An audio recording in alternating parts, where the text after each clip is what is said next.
بسم اللہ الرحمن الرحیم۔ محترم ناظرین، میں ایک گھر کے قریب سے گزر رہا تھا کہ اچانک مجھے ایک بچے کے رونے کی آواز آئی، اور اس آواز میں اتنا درد تھا کہ مجھے مجبوراً گھر میں داخل ہو کر معلوم کرنا پڑا کہ آخر یہ 10 سالہ بچہ کیوں رو رہا ہے۔ اندر داخل ہو کر میں نے دیکھا کہ ماں اپنے بیٹے کو مار رہی ہے اور بچے کے ساتھ خود بھی رو رہی ہے۔ میں نے آگے ہو کر پوچھا، بہن کیوں بچے کو مار رہی ہو جبکہ خود بھی روتی ہو؟ اس نے جواب دیا کہ بھائی بات یہ ہے کہ اس کے والد اللہ کو پیارے ہو گئے ہیں اور ہم بہت غریب بھی ہیں۔ میں لوگوں کے گھروں میں مزدوری کرتی ہوں اور اس کی پڑھائی کا مشکل سے خرچ اٹھاتی ہوں، لیکن یہ کمبخت اسکول روزانہ دیر سے جاتا ہے اور روزانہ گھر دیر سے آتا ہے۔ راستے میں جاتے ہوئے کہیں کھیل کود میں لگ جاتا ہے، جس کی وجہ سے روزانہ اپنی اسکول کی وردی گندی کر لیتا ہے۔ میں نے بچے اور اس کی ماں کو تھوڑا سمجھایا اور چل دیا۔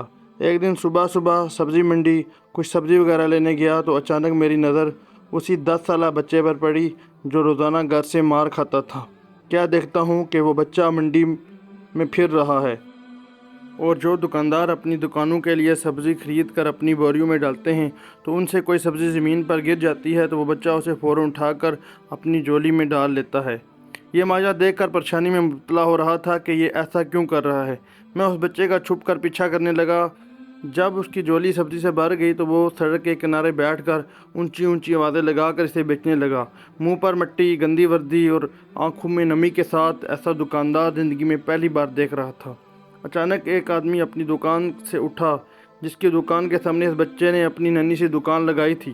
اس شخص نے آتے ہی ایک زوردار پاؤں مار کر اس کی نئی دکان کو ایک ہی جھٹکے میں ساری سڑک پر پھیلا دیا، اور بعض نے اسے پکڑ دکڑ کر اس بچے کو دھکا بھی دیا۔ آنکھوں میں آنسو لیے وہ بچہ دوبارہ اپنی سبزی کو گٹھا کرنے لگا اور تھوڑی دیر بعد اپنی سبزی کسی دوسری دکان کے سامنے ڈرتے ڈرتے لگا لی۔ بھلا ہو اس شخص کا جس کی دکان کے سامنے اب اس نے اپنی ننھی دکان لگائی۔ اس شخص نے اس بچے کو کچھ نہیں کہا۔ تھوڑی سی سبزی تھی، جلدی فروخت ہو گئی اور وہ بچہ اٹھا اور بازار میں ایک کپڑے والی دکان میں داخل ہوا۔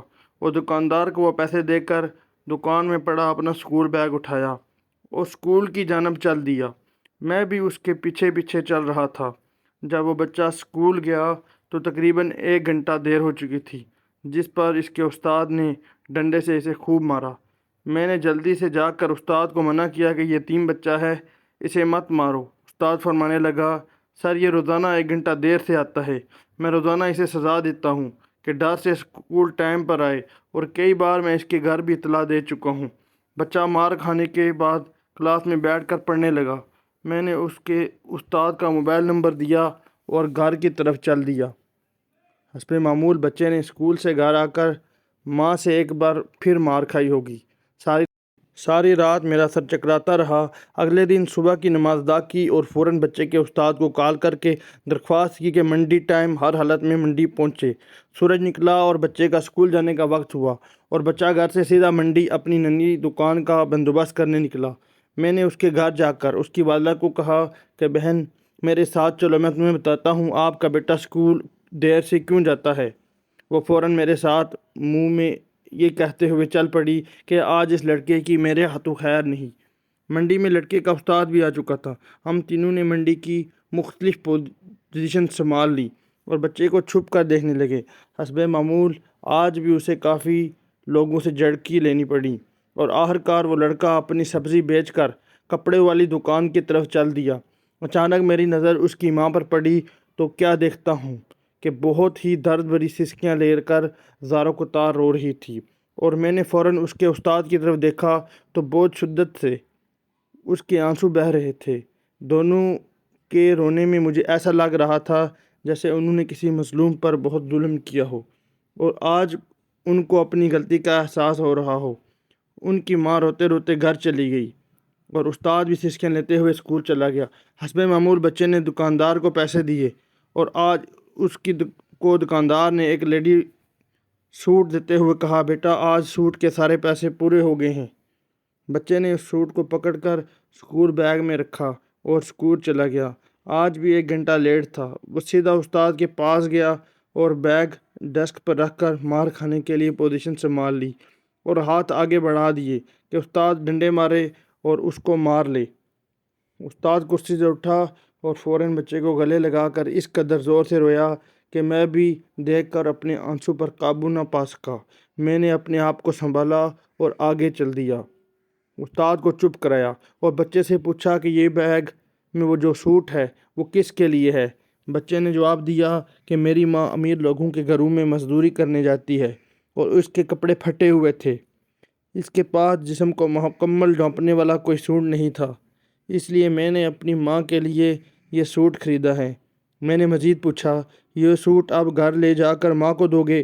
اس کا جواب سن کر میرے اور استاد کے پیروں کے نیچے سے زمین نکل گئی۔ بچے نے جواب دیا، نہیں انکل جی، چھٹی کے بعد میں اسے درزی کو سلائی کے لیے دوں گا اور روزانہ تھوڑے تھوڑے پیسے دوں گا۔ اس پر جب میں گھر گیا تو ماں نے اسے گلے لگا لیا۔ بچہ حیران ہو گیا کہ آج ماں نے مجھے نہیں مارا، تو ماں نے سارا واقعہ سنایا اور پوچھا، بیٹا تم ایسا کیوں کرتے تھے؟ تو بچے نے کہا، ماں آپ کے کپڑے پھٹے ہوئے تھے نا، آپ کے کپڑے خریدنے کے لیے میں ایسا کر رہا تھا۔ پھر کچھ دن بعد جب درزی کے پیسے پورے ہو گئے تو گھر پہنچ گئی۔ اس نے بیگ سے سوٹ نکالا اور ننھے بچوں کے ہاتھوں میں سوٹ دیکھ کر ماں کافی دیر تک پھوٹ پھوٹ کر روتی رہی۔ خدا را اپنے ارد گرد کے غریبوں، شدیدوں اور مسکینوں کا ضرور خیال رکھیں۔ کیا پتہ کسی غریب یا یتیم کو نوازنے سے اللہ آپ کو اتنا نوازے کہ آپ کو کسی چیز کی